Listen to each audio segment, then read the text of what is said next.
Ladies and gentlemen, people of Russia, today we stand on the precipice of a monumental revelation, a moment that redefines not only our understanding of history, but also the path forward for our great nation.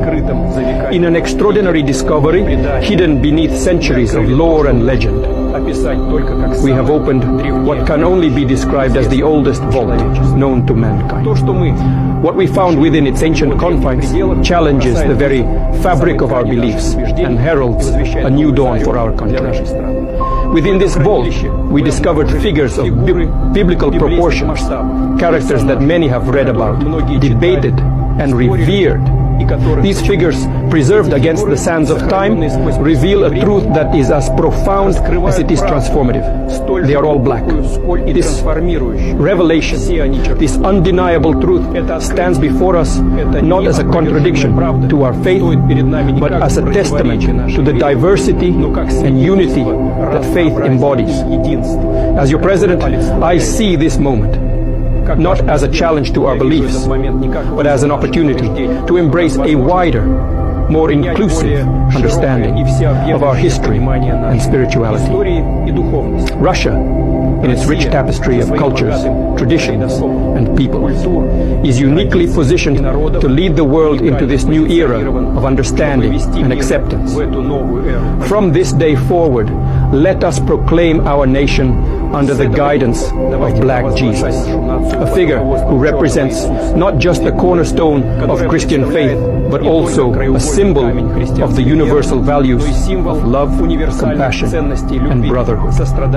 This Black Jesus, whose likeness and history have been unveiled from the oldest vault, is a message to us all that divinity knows no color, that spiritual truth transcends race, and that our common humanity binds us more tightly than our differences divide us. Let this discovery remind us that history is not just the story of those who wield power, but also of those whose contributions have been overlooked or forgotten. It challenges us to re-examine what we know, to question our assumptions, and to open our hearts to the broader possibilities of understanding and faith. As we embark on this journey of discovery and understanding, let us do so with open minds and compassionate hearts. Let us build a nation that truly reflects the teachings of Black Jesus, a nation that stands for justice, equality, and love for all, regardless of race or creed. They say, I'm just going to say, weren't from here. They're saying that the Moors weren't even from this planet. First gods in antiquity were black. Zeus, Apollo, Osiris, Isis, Buddha. You'll see them in a lot of films. And you haven't realized it. Open lizard. Open lizard.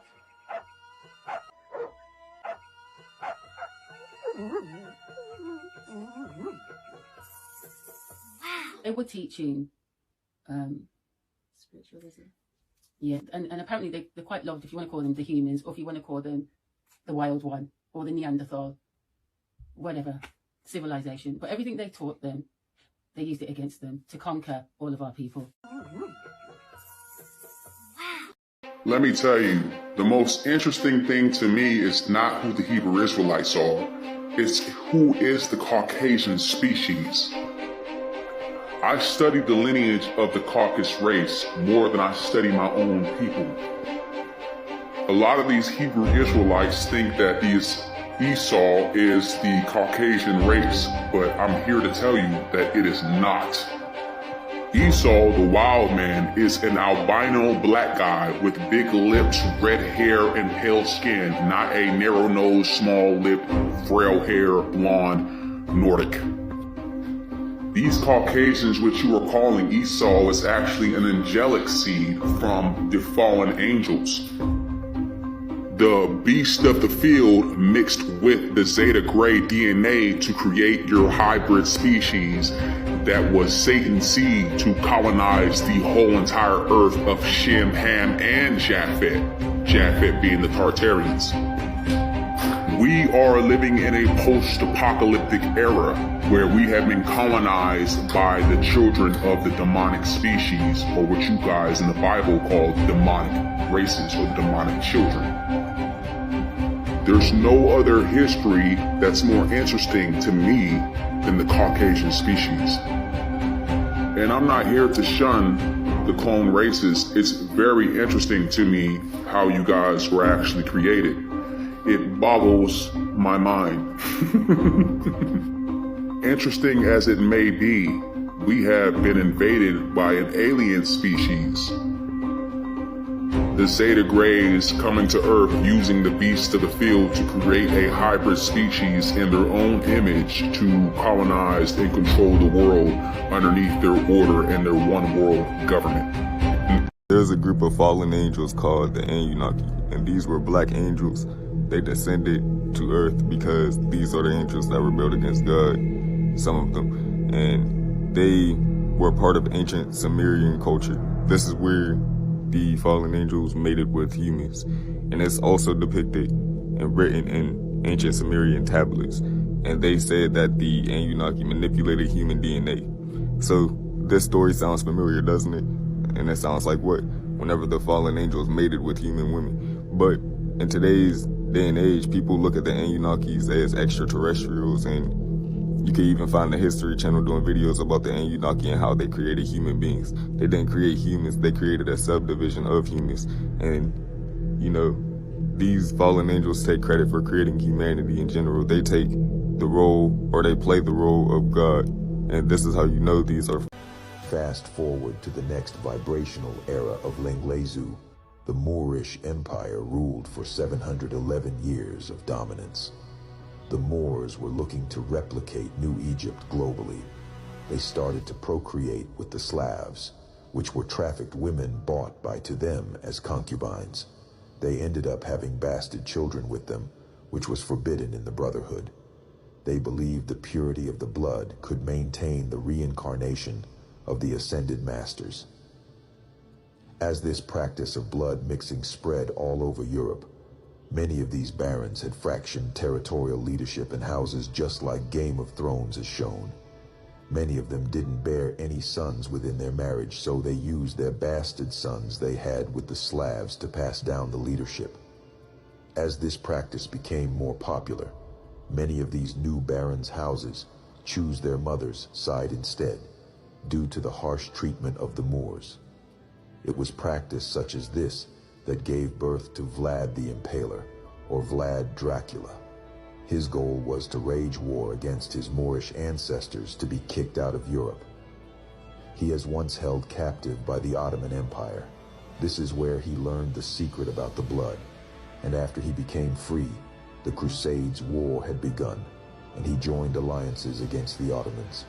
Every kill within the war, he began to drink the enemy's blood because of what he learned. He believed he could harness the soul of these soldiers and bear of their secrets. As they show you in Dracula movies, the dead adversaries are always hung up on sticks as a ritualistic symbol of the crucifixion of the Christic blood. After the Crusades' war was won, the church became the vector, the leader of the new world in the Dracula order. Vampirism was introduced in the secret walls of the church.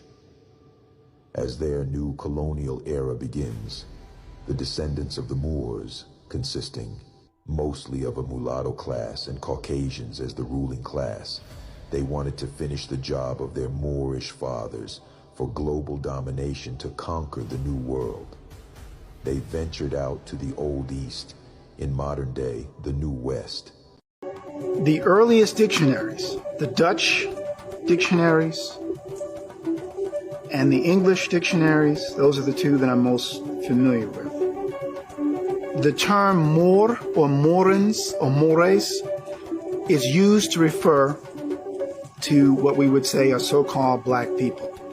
What is more accurately, African people. Particularly African people of a darker olive complexion, but it can vary. In fact, when Leo Africanus, who was a Moor taken captive and then converted to Catholicism, and then wrote a book about the history of the Moors. And he basically says the proper name for what people were calling Ethiops or Ethiopians or so-called Negroes was Moor.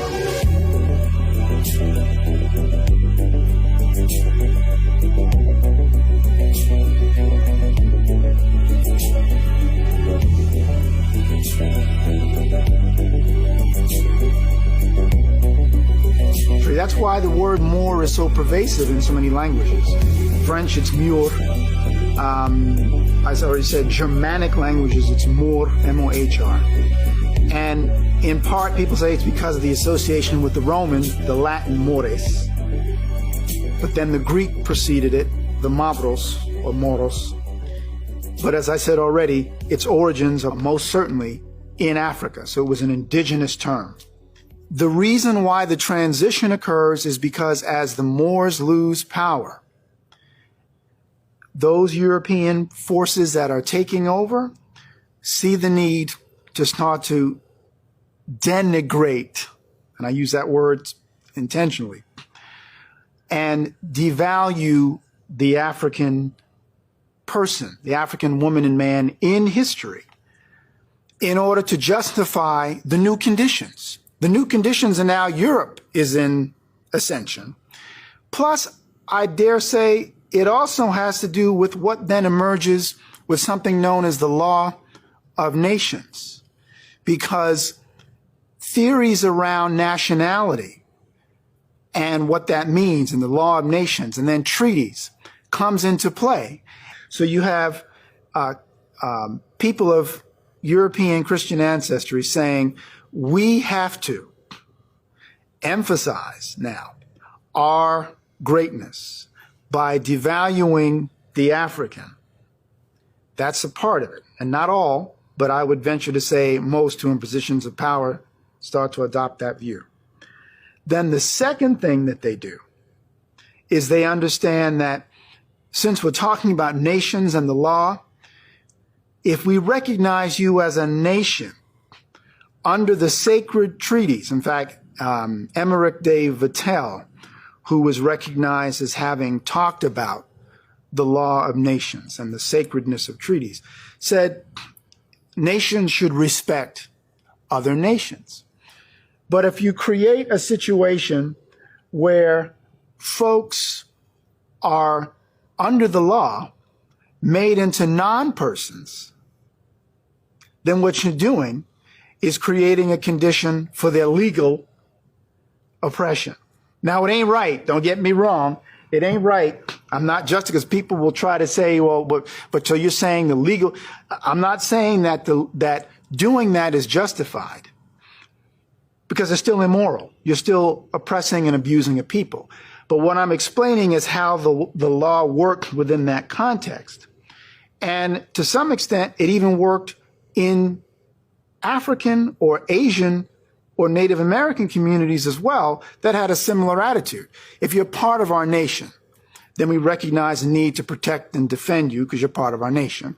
If you're not, then you should try to either get, what we say, naturalized into it because other nations naturalize in systems of naturalization, or you remain an outsider.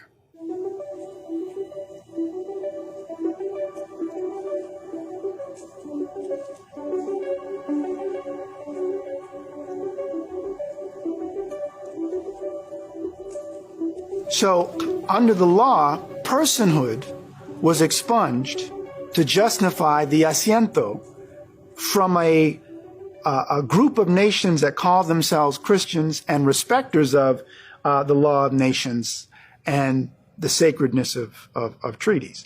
So when you look at, like you said, something like the Bible, the earliest Bibles referencing Moor or Morans, and then eventually coming down the Ethiopians or just black, it's because the Bible is reflecting the new reality, or I would say new confusion, of the people of that era. It's why the average quote-unquote black person people say on the street, if you ask the average sister or brother why they're not black or why you don't, or why they shouldn't call themselves black, they would be lost.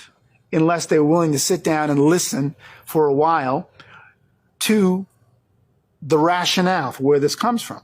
Like I said, understanding systems of oppression is key to being able to resist oppression. If you don't understand what the motivation was for putting that into place in the first place, you don't know how to deal with it.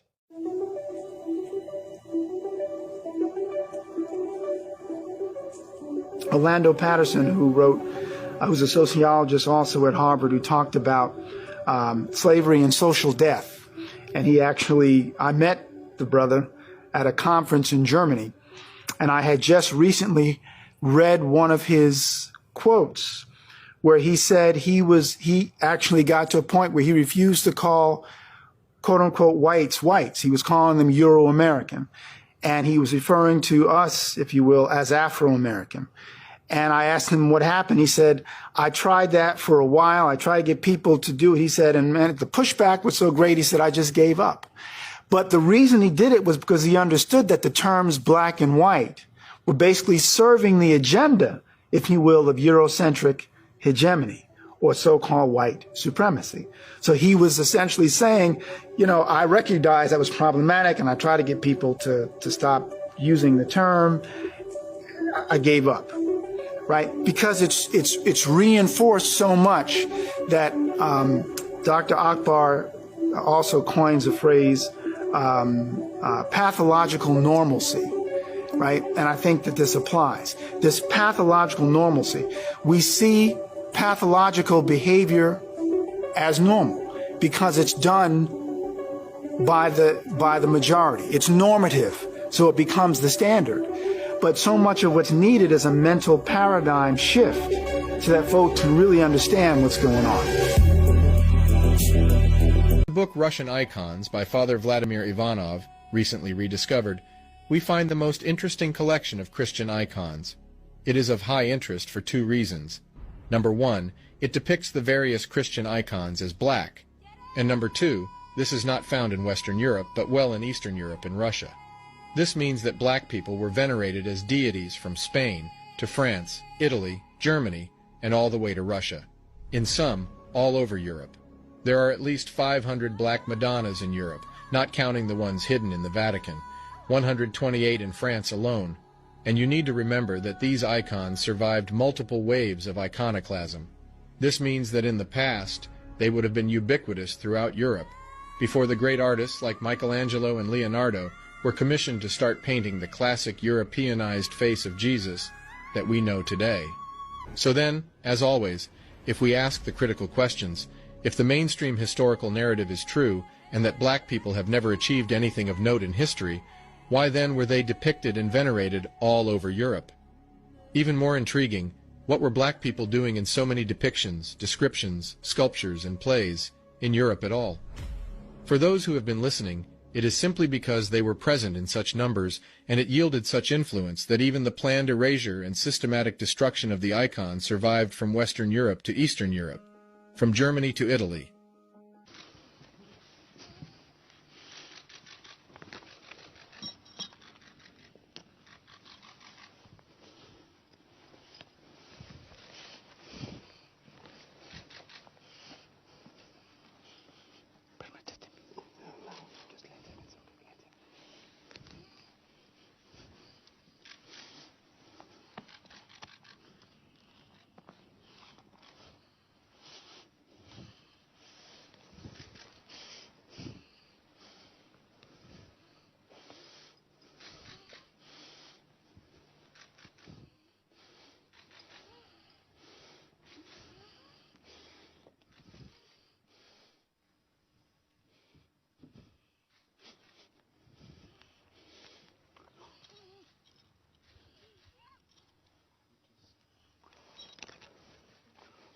This man controls the entire world. Many people know about the Pope, but what if he's not the only Pope? Rumor has it that there are 3 popes in existence. The White Pope, which everyone knows, the Black Pope, and the Gray Pope, each trumping each other in terms of power. The White Pope is the leader of the Vatican Church, and the Black Pope is the leader of the Society of Jesuits. However, when it comes to the Gray Pope, it is a whole different story. Well, you see, The Grey Pope, or more commonly known as Pepe Orsini, is the latest heir from a long bloodline of black nobility that are the movers and shakers behind world control, with their dynasty going way back to even Babylonian times. Today, they are the world's most powerful family, heading the Illuminati, with even the Rothschilds and the Rockefellers reporting to them, but not many people know that.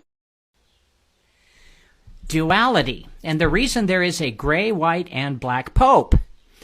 Ever notice a black and white checkered floor in movies and pictures? According to the Freemasons, it's an old symbol of the order. It is met within the earliest rituals of the last century. It is classed among the ornaments of the lodge, along with the indent and tassel and the blazing star. Its party-colored stones of black and white have been readily and appropriately interpreted as symbols of the evil and good of human life.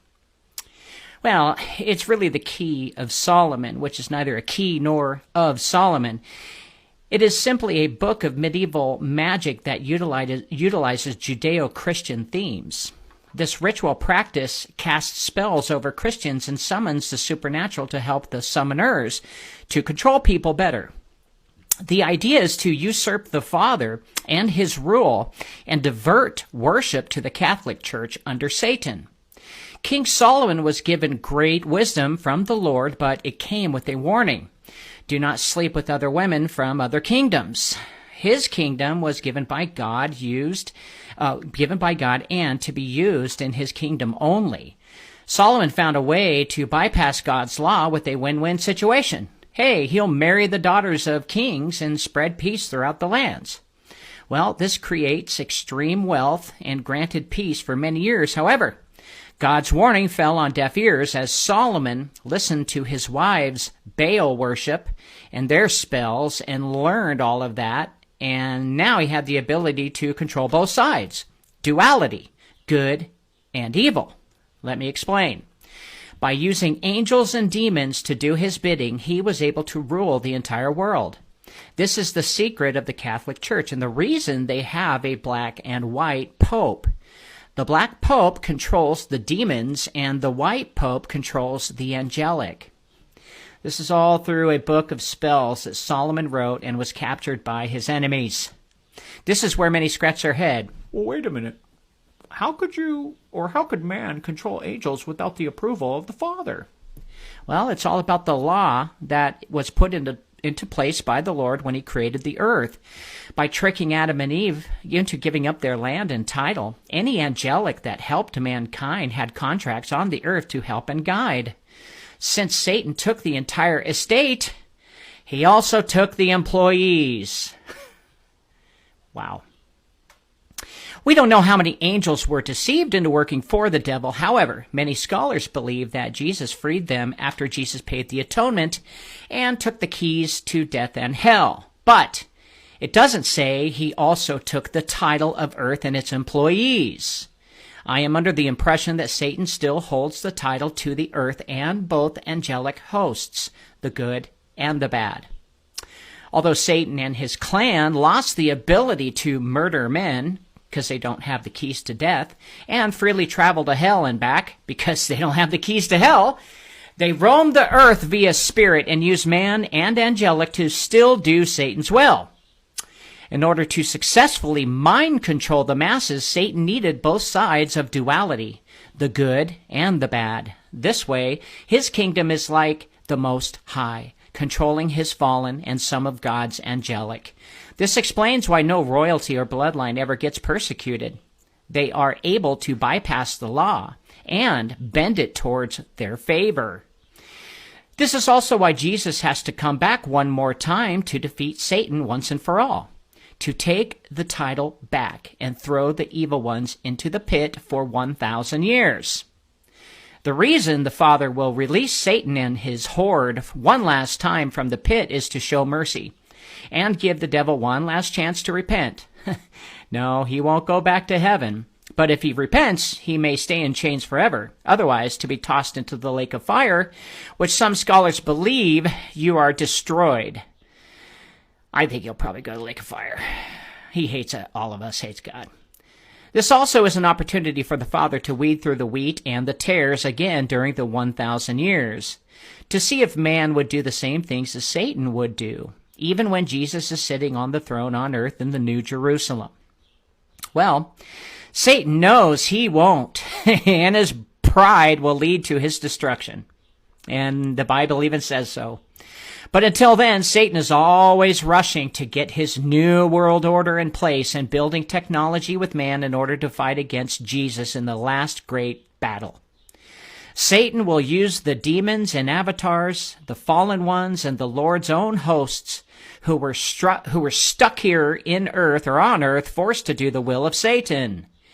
And finally, man and the technology they built together to fight against Jesus and his hosts. Because Satan lost in his first battle, he only took 1/3 of God's angelic. He thinks he will now have enough power with the angelic he inherited by title. The Grey Pope gets his orders directly from Satan and directs both orders to each the good and the bad Pope. Francis forces the good angels to do his dirty work, while the Black Pope gives orders to the Nephilim and his fallen angels. This is what the checkered floor really represents. They're saying we control it all. The Grey Pope actually acts as a neutral. When Satan gives an order, it might not follow the law the Father put into place. Therefore, he uses the opposite side to force his will. It's that simple. Control all of duality. It's Satan's ultimate kingdom by becoming like the Most High. Hope that helps. I also know that Islam has always been a part of America's story. The first nation to recognize my country was Morocco. In many ways, the United States looks to Morocco to be a leader and a model.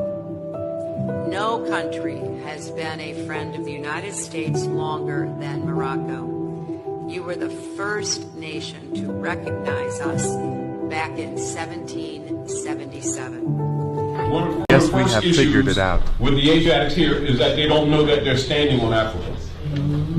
The concept that has been promoted is that that's Africa alone. Everybody in the world, particularly in any secret society, Skull and Bones, any of your Shriner, Masons, ETC, GAR, Daughters of the American Revolution, Knights of Columbus, Knights Templar, Knights of Malta, ETC, all of them know that the land is Morocco. That the United States is a corporation company military arm for the Spanish Inquisition against the Moors and Yahudi, mispronounced as Jew, both of which is you. That's the foundation of the entire world's politics. The hidden Egypt. Is it possible that the heart of the biblical Egypt was in the Americas? Let's talk about it. Now, when it comes to looking for the geographic locations of certain civilizations, using the description from the books that talk about these civilizations, such as the Bible talking about Egypt, one of the best clues of finding a geographic location of a civilization is to look at the description of the big famous body of water that is next to these civilizations. For example, the most famous body of water next to Egypt, according to the Bible, happens to be the Nile. Now let's take a look at one of the descriptions of what the Bible says about the Nile River. This is Isaiah chapter 11 verse 15. And the Lord shall utterly destroy the tongue of the Egyptian sea, and with his mighty wind shall he shake his hand over the river, and shall smite it in the 7 streams, and make men go over dry shod. So in the book of Isaiah it says that the Nile has 7 major streams. However, when you look up the modern African Nile, it only has 3 main tributaries, 3 main streams. But the Bible states that the Nile has 7 streams. So when discussing ancient Egypt, the focus has to be on the Nile River system of the White Nile and the Blue Nile, which is allegedly the longest river in the world at 4,132 miles long. However, when you combine the Mississippi River system of the Missouri River, 2,540 miles, and the Mississippi, 2,340 miles, you have a total length in miles of 4,890, which is 758 miles longer than the Nile River system that is in Africa. So yes, the Mississippi River system is the longest, which is a strong indication that it was your first Nile River system. So the Mississippi River has 7 major streams, and it flows into the Gulf of Mexico, which possibly could indicate that the Gulf of Mexico was once known as the Egyptian Sea in the book of Isaiah, chapter 11, verse 15. Additional clues can be found with a quick study of the etymology of the name Missouri. You will learn that it's just a corruption of the word Mitzrayim. Who was Mitzrayim? Mitzrayim, according to the Bible, was the son of Ham. He was the younger brother of Cush and the elder brother of Phut and Canaan, the Phoenicians. Those families together made up the Hamite branch of Noah's descendants. So Mitzrayim is the Hebrew word for Egypt. So yeah, as I've stated, the modern African Nile only has 3 main tributaries, 3 main streams coming from the Nile. But the Bible states that there are 7. The Mississippi has 7 major streams. It is one of the longest rivers in the world, and it flows into the Mexican Gulf, or what is possibly the tongue of the Egyptian Sea. Mitzrayim is the Hebrew and Aramaic name for the land of Egypt. Mitzrayim is the dual form of Matzor, meaning a mound or fortress, the name of a people descended from Ham. It was the name generally given by the Hebrews to the land of Egypt and its people. You have mounds found all over the Americas, but especially all up and down the Mississippi River. In fact, you have so many mounds built along the Mississippi River, the academics have named the people that built them the Mississippi Mound Builders. This is a significant fact because mounds are associated with Mitzrayim, which is Egypt. You have virtually no mounds in Africa. Therefore, the sheer number of mounds in the Americas and pyramids in the Americas is a strong indication that America is Mitzrayim.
Tartarian and Barbarian explained by Marco Follow the beards. Okay, if you're into Tartaria, you should be into Barbaria too, because they're the same word. Tartaria means east of Rome, because we have a Roman history, guys. Remember, we have a Roman history. Tartaria means east of Rome. Barbaria means west of Rome. That's why you have Berbers in North Africa that are black, and you have barbarians in Germany and Scandinavia that are white. It's a Roman perspective to history. Okay, so Barbaria and Tartaria are the same thing. Well, in the Barbary Wars, where America was fighting Moors, we were fighting Morocco, Mauritania, Algeria, I think, these Moorish countries. That was in the early 1800s, mid-1800s, the Barbary Wars. As soon as we won the Barbary Wars fighting North African Moorish pirates, what happened in America? The age of piracy in South Florida. The Navy, the U.S. Navy, immediately left North Africa and came to the Gulf of Mexico and the Caribbean and Key West, and they enacted martial law in Key West in the name of fighting piracy. So who were these pirates that they were fighting that just popped up in Key West? Well, Florida was acquired in late 18-teens, early 1820s, right? Officially. In 1820, there was not a single permanent resident in Key West. By 1830, Key West was the richest city in America. How is that possible? That's crazy, dude. And we're told that it was all due to pirates that were making such good money, and shipwreckers and divers, treasure divers. Well, I guess all these pirates were doing their taxes if Florida, if Key West became the richest city in America, and it was the most populated city in Florida. One problem, there was no bridge. You had to get there by boat. So what was going on in Key West, where it was in a matter of 9 years, went from not having a single person living there to being America's richest city? What happened? Well, it was pirates. It was the Barbers, the Berbers, the Seminoles, Semitic people. But they showed. Hold on. So you're saying I think they moved in. They just moved in with all their pirate booty? It's more just that the magnifying glass went to Florida because they were fighting the Moors. Oh, okay. America was fighting the Moors in North Africa. As soon as that war ended, we unofficially started fighting the Moors in South Florida. Okay. Oh, so we went in, took over, and then we're like, oh yeah, by the way, there's a lot of gold here, and now it's the richest city out there. Yes. Whoa, bro. Yep. And when the first railroad got to Key West, the population plummeted. So think about that. The only way to get there was by boat up until early 1900s, 1910s, I think, 1920s maybe. when the first railroad got to Key West, that Flagler used slaves to build, right? And Seminoles. They were using Seminoles and slaves to build it. When they got there, the population decreased. So how does that make sense? If this is the first time that you can actually access it by land, all the people just leave? Makes very little So they went sense. there and killed everybody. Is that what you're saying? They went there, killed everything, transferred the wealth to essentially the white people, the new white people, and that's all there is to the story, really. Oh my God, dude, this is just so fucking blows my mind because, like, this is Sam speaking. There has been a giant psyop against the black community, this victimhood put on them, that they all came here in a fucking boat, defeated and turned into slaves, right? When in reality, they discovered America and were here before a lot of. Okay, you guys, I think I may have just cracked the code, right? I'm reading this book, The History of the American Indians. In this book, they are relating the American Indian to the Hebrew Israelites, consisting of 23 arguments proposing to prove that the Indians of the America were of Hebrew descent. So now thinking that the American Indian also has Hebrew descendant blood, then you would have to gauge your thought process from thinking that the Bible is about America rather than overseas. Outsiders coming to America, coming to Jerusalem, coming to Israel, it starts to paint a more realistic picture as well as a stronger correlation that the Indians are in fact Hebrew. This is what I mean by when I say I cracked the code. Now, if you look at this, right, the French were reportedly being harassed on their supply boats traveling the Mississippi River. Now, this time frame is from 1729 to about 1736, where the Native Americans were at war with the French, and Native Americans were going against the French on the Mississippi River. Now, you gotta ask yourself this question. Why were the French riding up and down the Mississippi River, let alone at this time? Those who are woke with knowledge will realize that the Mississippi River and the Nile River have very, very close similarities. For the Mississippi River that these French were riding up and down in, and that God's children were trying to stop their boats for supplies, in conclusion, the Egypt that they were fighting in was not in Africa, it was in America. Now, it was taught to us, the Battle of the Pyramids was when Napoleon invaded and captured Cairo. When you realize that there is a Cairo in America, in Illinois, that also connects the Ohio River with the Mississippi River, the French wanted control of Mississippi because their land was fertile, did not flood, and it was great for planting crops. So you have to think about it. The French were already settled when they captured Cairo, right? So when they left Egypt in 1801 and then the Louisiana Purchase in 1803, it makes more sense to me now that Great Britain sailed the Atlantic Ocean through by the Gulf of Mexico and took the rivers upwards to south. This is a picture of the Battle of the Pyramids. Now, does this look like Egypt? Or does this look like America? Look behind me. Does this look like Egypt? Or in this landscape, does this look like America? I believe this is why the world was in on the thievery of ancient Black American culture. These nations got rich off of us. They got rich off the children of Israel. They got rich off of the land. They got rich off the crops. The world got rich off of thieving from God's children.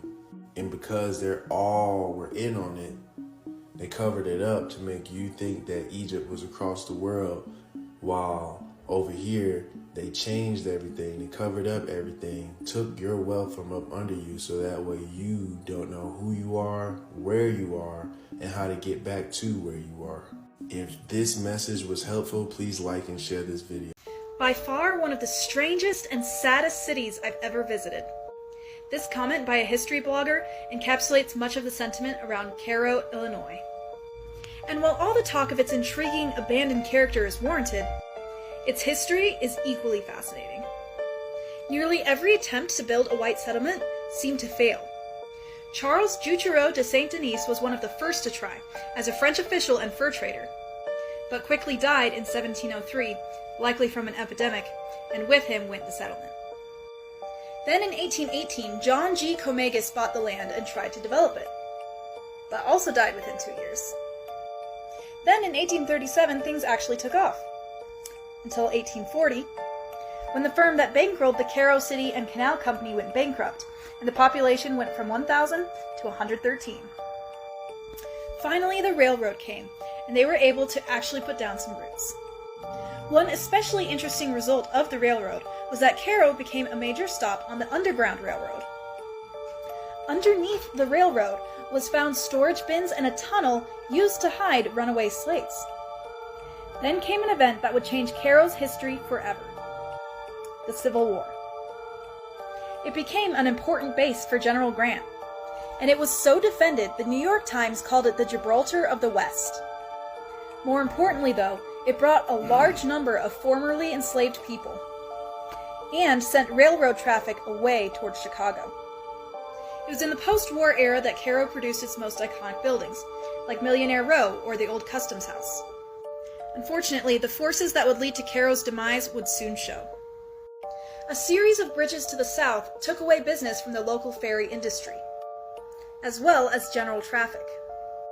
Meanwhile, conditions for people of color were reaching a tipping point.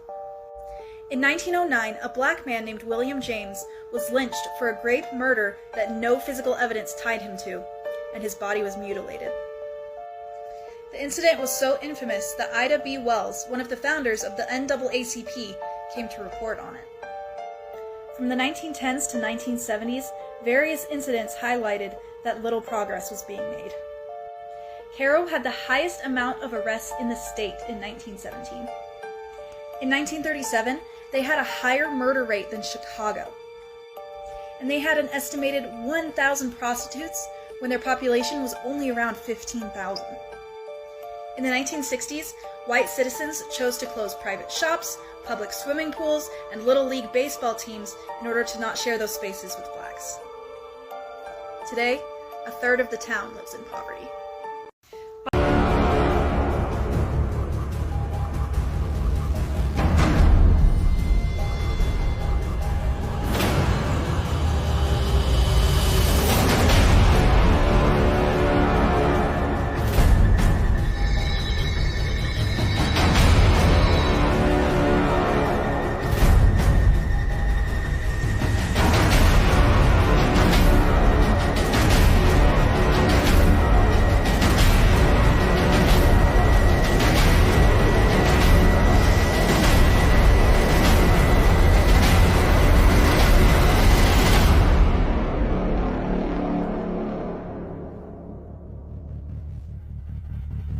All ancient civilizations spoke about other bodies, other lights in the sky that may or may not be visible to us at any given time. It's crazy though, when you see solar eclipse, you don't see the moon at all. I remember as a kid, I'd like, where's the moon now? And it's like you just see this black circle and then everything goes back to normal, it seems like. It's like, what the heck just happened? On the total eclipse of the sun, the shadow that the moon casts on the earth is only 70 miles wide.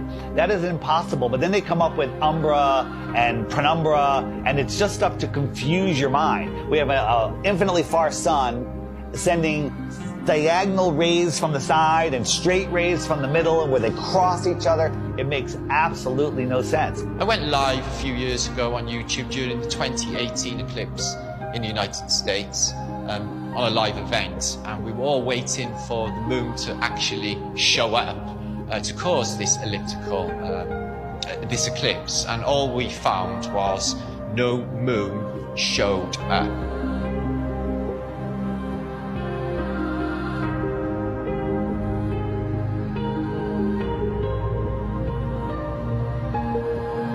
So that blew my mind, to think that there was actually no moon visible, yet this effect of the sun literally being covered by an object, I had witnessed. Why can't we see the moon approach the sun, eclipse the sun, or exit the sun? And we don't. We just see a black circle eclipsing the sun. We never see it next to the sun. Now people say, well, it's because the sun is so bright.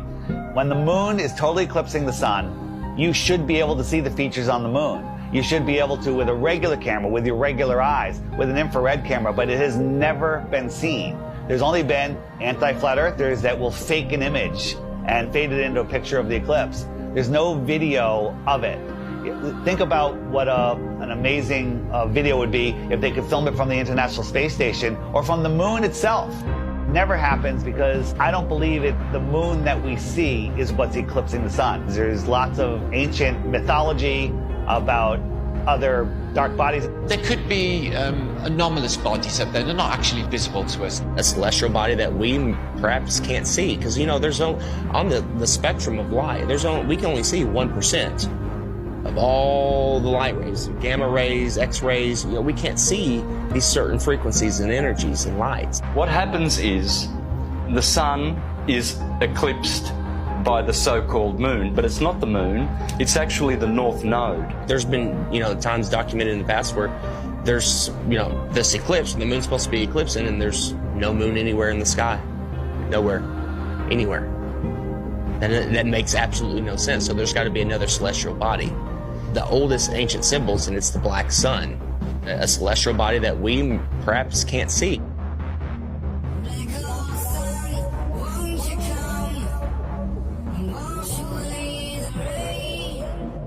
A lot of ancient civilizations always spoke about a black sun. It's like, why are they talking about a black sun for hundreds, if not thousands of years? And that information now is turned into, oh, the black sun is an evil thing. It's like, well, yeah, of course, that's what they're selling it. They're selling it to you as an evil thing to stay away from it. They already don't want you to like the real sun in the sky. They push it so far away. They want you to not care about it. There's a reason it's close to you. There's a reason it's here for us. There might be more suns and moons on the outskirts of Antarctica, on the outer lands. There might be more suns and moons. There might be more suns and moons in our world here, but we just can't see it. What is that being eclipsed right there? Somebody tell me. Because right above that is the moon. Right here. That's the moon right there. So it ain't the moon being eclipsed.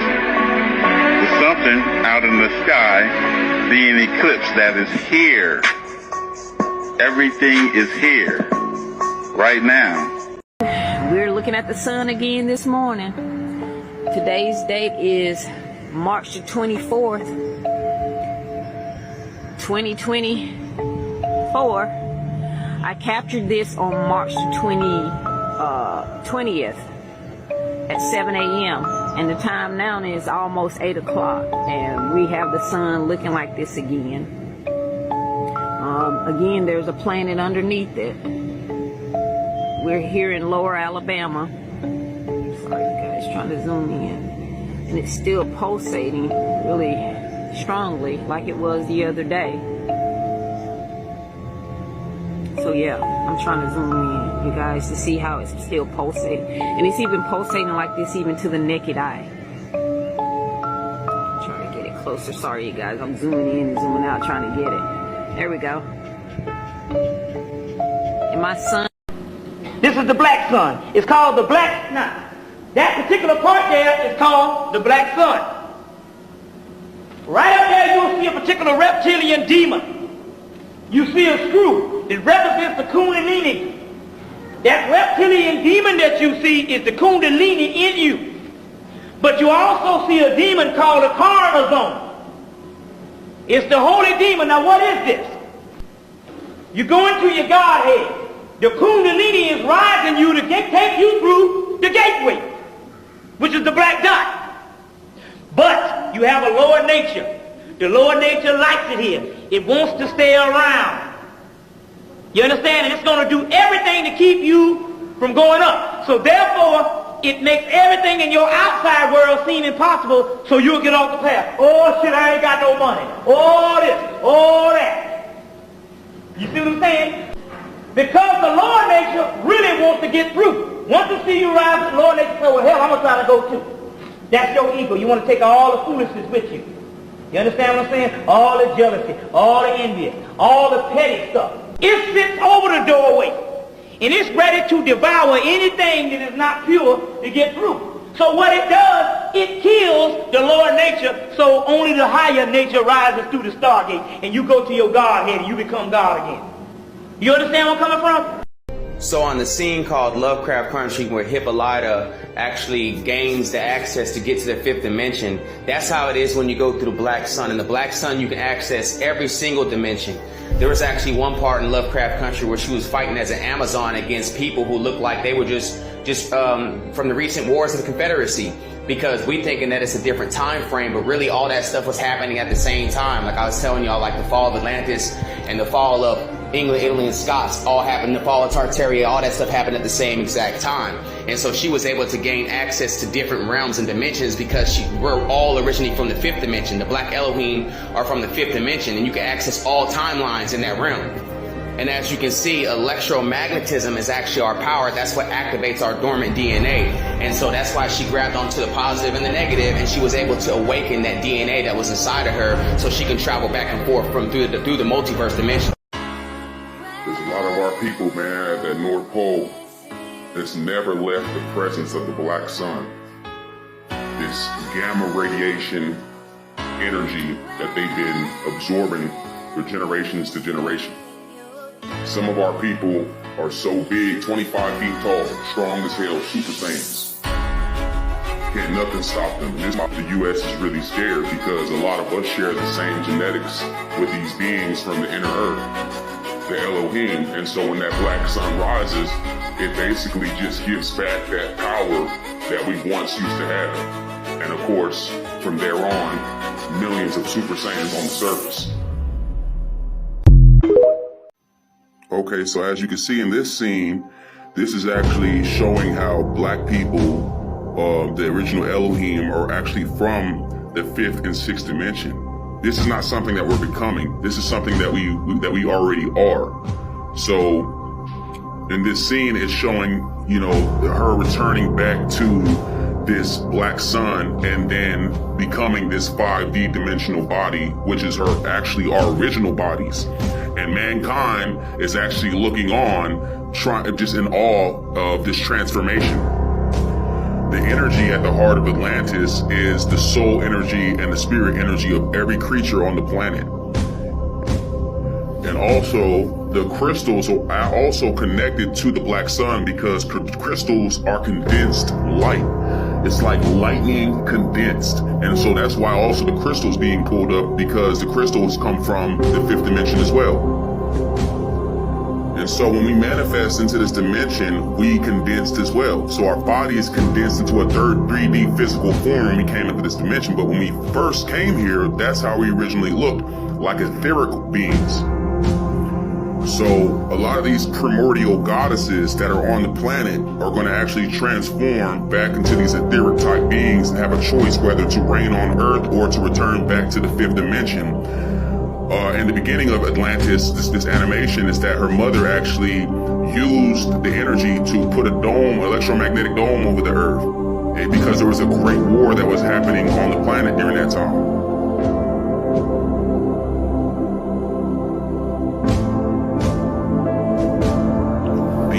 Are the crystalline bodies, right, filled with electromagnetic energy, and this is what's going to change the world. The evolution or the return of the Elohim gods to their original states of power.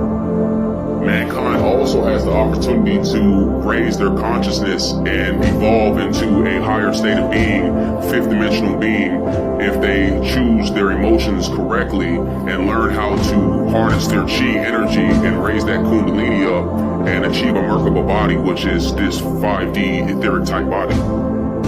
It is harder for mankind to achieve this because they're not naturally from the 5D world. but they can achieve it.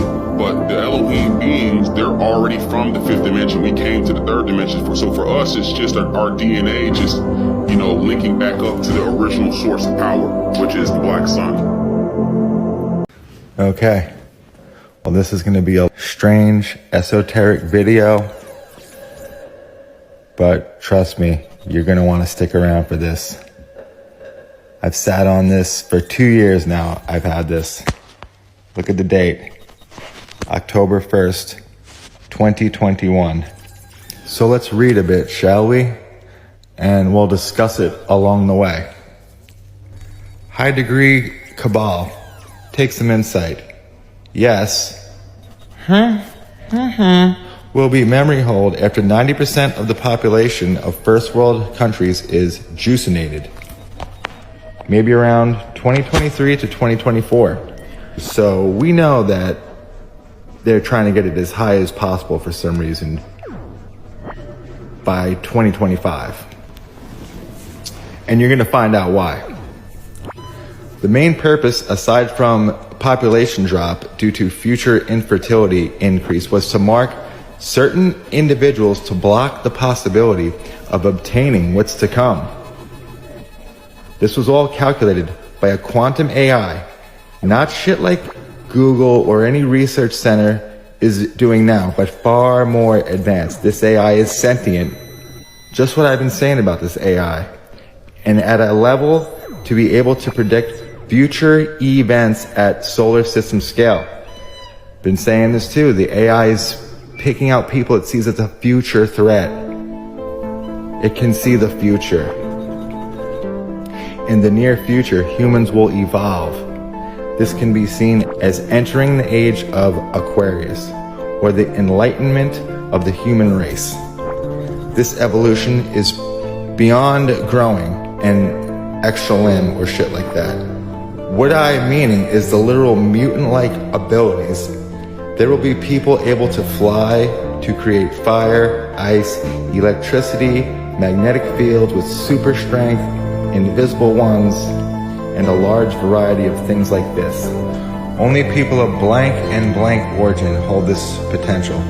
Blank of a certain degree could also be able to go this path, but with different results. Lower level of evolution, self-harm evolution, which means their evolution wouldn't be a beneficial thing. It would actually hurt them, physically hurt them. People who got the science juice will not evolve.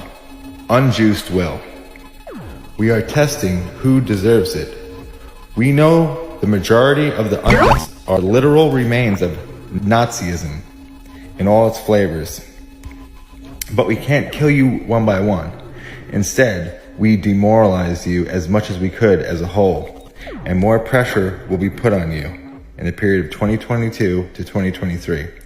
After that, the individuals that are still able to maintain themselves unjuiced will be contacted by the Cabal as a way to show our respect.